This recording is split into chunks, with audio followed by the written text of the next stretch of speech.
സ്വാമി Bhadranand media വണ്ണൊപ്പം ചേരുകയാണ്. അദ്ദേഹത്തിൻ്റെ ഒരു സ്ഥാനാർത്ഥി ഇവിടെ നിലമ്പൂരിൽ മത്സരരംഗത്തുണ്ടായിരുന്നു. പിന്നീട് അദ്ദേഹം പിൻവലിക്കുകയും ചെയ്തിട്ടുണ്ട്. നിലവിലെ ഈ ഹിന്ദു മഹാസഭയുമായി ബന്ധപ്പെട്ടുള്ള വിഷയങ്ങളൊക്കെ നിലനിൽക്കുന്നൊരു സാഹചര്യം കൂടിയുണ്ട്. ഈ ഘട്ടത്തിലാണ് ഇപ്പോൾ അദ്ദേഹം നമ്മോടൊപ്പം ചേരുന്നത്. ഒരു സ്ഥാനാർത്ഥി ഉണ്ടായിരുന്നു, അത് BJPക്കെതിരെയായിരുന്നു മത്സരരംഗത്തുണ്ടായിരുന്നത്. ഏത് ഘട്ടത്തിലാണ് അദ്ദേഹം പിന്മാറിയത്? ഭയം കൊണ്ട്, സ്വാധീനം കൊണ്ട്. അദ്ദേഹത്തിനെ ഇവിടുത്തെ സ്വയംസേവകരും ഇവിടുത്തെ ഹിന്ദുക്കളുടെയും ആഗ്രഹപ്രകാരമാണ് നമ്മളവിടെ നിർത്തിയത്. പക്ഷേ അദ്ദേഹത്തിന് മുന്നോട്ട് പോകാൻ ബുദ്ധിമുട്ടുള്ള വിധത്തിൽ BJP അദ്ദേഹത്തെ സ്വാധീനിക്കുകയും വിരട്ടുകയും പിന്നെ PK കൃഷ്ണദാസും അതുപോലെ തന്നെ B ഗോപാലകൃഷ്ണനും കൂടെ ചേർന്നിട്ട് അദ്ദേഹത്തെ ഇവിടെ വെച്ച് തന്നെ സ്വാധീനിക്കുകയും അവർക്ക് വേണ്ട കാര്യങ്ങൾ അവർ പറഞ്ഞ ഓഫേഴ്സ് എല്ലാം അംഗീകരിച്ച് ഞാൻ പോലും അറിയാതെയാണ് അവർ വിഡ്രോ ചെയ്തത്. അതായത് ഇപ്പം നിലവിൽ സ്ഥാനാർത്ഥി ഇല്ല. അപ്പം അങ്ങനെയാകുമ്പം ആർക്ക് ഇപ്പം ആരെയാണ് ഇനി സപ്പോർട്ട് ചെയ്യുന്നത്? നമ്മളങ്ങനെ വ്യക്തിപരമായിട്ടോ അല്ലെങ്കിൽ രാഷ്ട്രീയപരമായിട്ടോ ആരെയും സപ്പോർട്ട് ചെയ്യുന്നില്ല. കാരണം ഇപ്പോഴത്തെ ഒരു കണ്ടീഷൻ ഇതൊരു വളരെ ഒരു ക്ലംസി സിറ്റുവേഷനാണ്. ഇവിടെ ജനങ്ങൾ അവരുടെ മനസാക്ഷി വോട്ട് ചെയ്യട്ടെ അല്ലെങ്കിൽ നോട്ടയ്ക്ക് ചെയ്യട്ടെ എന്ന് മാത്രമേ എനിക്ക് പറയാനുള്ളൂ. കാരണം ആരാണ് ഇവിടുത്തെ ജനങ്ങൾക്ക് കൂടുതൽ ഉപകാരം ചെയ്തിട്ടുള്ളത്, ജനങ്ങളുടെ മനസ്സറിഞ്ഞ് ഇവിടുത്തെ കർഷകരുടെയും അതുപോലെ തന്നെ ആദിവാസികളുടെയും ഇവിടുത്തെ സാധാരണക്കാരുടെയും കാര്യത്തിൽ ഹൃദയം കൊണ്ട് ഇടപെട്ടാറുണ്ടോ അവർക്ക് ഇവർ ചെയ്യണം എന്നുള്ളതാണ്. എങ്കിലും ഒരു സ്ഥാനാർത്ഥി ഇപ്പം 3 മുന്നണികളുണ്ട്, അതോടൊപ്പം തന്നെ സ്വതന്ത്രമായ സ്ഥാനാർത്ഥികളുണ്ട്. അങ്ങനെ വരുമ്പം ഇപ്പം സ്ഥാനാർത്ഥി എന്ന നിലയിൽ ആരോടെങ്കിലും ഒരു ചായ്വ് തോന്നുന്നുണ്ടോ? ഞാൻ നേരത്തെ പറഞ്ഞിരുന്നു, അതായത് ആര്യാടൻ മുഹമ്മദിനെ പോലുള്ള ആൾക്കാർ ഇവിടെ ഉണ്ടാവണം. കാരണം ഈ ശക്തമായ ഇസ്ലാമിസ്റ്റ് പ്രീണനങ്ങൾ നടത്താത്ത തീവ്രവാദികളായി മാറ്റുകയും യഥാർത്ഥവരെ അങ്ങനെ മനുഷ്യരെ കണ്ട് ഒപ്പം നിർത്തുകയും ചെയ്യുന്ന ആൾക്കാർ ഇവിടെ ഉണ്ടെങ്കിൽ അദ്ദേഹത്തിൻ്റെ മകൻ അങ്ങനെയാണെങ്കിൽ അദ്ദേഹത്തെ സപ്പോർട്ട് ചെയ്യുന്നത് നല്ല കാര്യമായിരിക്കും എന്ന് പറഞ്ഞു. പക്ഷേ അത് ഞാനൊരു UDF കൊടുത്ത പിന്തുണയൊന്നുമല്ല. കാരണം ഞാൻ കോൺഗ്രസ്സുകാരനല്ല. ഞാനങ്ങനെ UDF സപ്പോർട്ട് ചെയ്യാനോ അതുപോലെ തന്നെ LDF പേരിൽ ഇപ്പോൾ ഒരാൾ വന്നിട്ട് സംസാരിക്കുന്നതും എല്ലാവരും ശ്രദ്ധയപ്പെട്ടല്ലോ.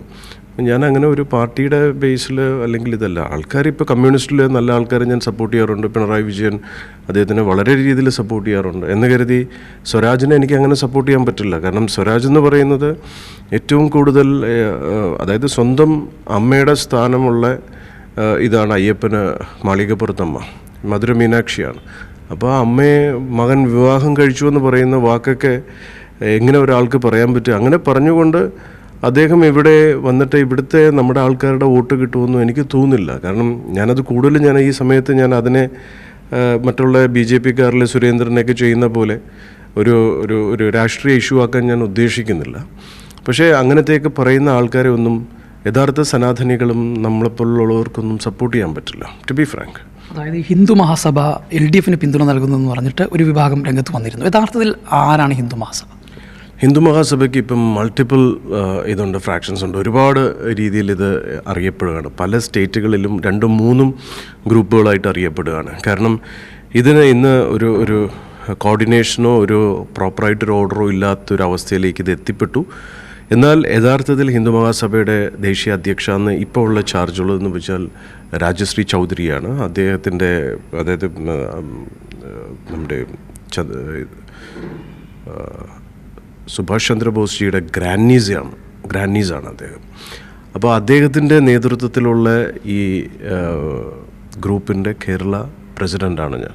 എന്നാൽ ഇവിടെ വേറെയും ഗ്രൂപ്പുണ്ട്. ഇപ്പം നമ്മൾ ഈ കാണുന്ന LDF പിന്തുണച്ചുകൊണ്ട് വന്നിരിക്കുന്ന വ്യക്തി, അദ്ദേഹത്തിൻ്റെ ഹിസ്റ്ററി കേട്ട് കഴിഞ്ഞാൽ നമ്മൾ മുഖത്ത് കൈവയ്ക്കും, തകർന്നു പോകും. ഇയാളുടെ നേതാവാണ് ചക്രപാണി എന്ന് പറയുന്നത്.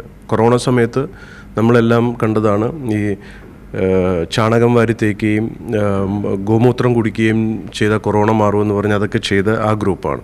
ഇവരാണ് യഥാർത്ഥത്തിൽ ഈ സമൂഹത്തിൽ ഈ സംഘി എന്നറിയപ്പെടുന്ന ആൾക്കാർ. അതായത് സ്വയംസേവകർ വേറെ, സംഘി വേറെ എന്ന് പറഞ്ഞു. അപ്പോൾ ഈ ആൾക്കാർക്ക് അറിയില്ല, ഇങ്ങനെ ഈ പേക്കൂത്ത് കാണിക്കുമ്പോൾ നമ്മുടെ ആൾക്കാരും തെറ്റിദ്ധരിക്കുകയാണ്. ഇദ്ദേഹം പറയുന്നു 5000 വോട്ട് ഇവിടെ കിട്ടുമെന്ന്.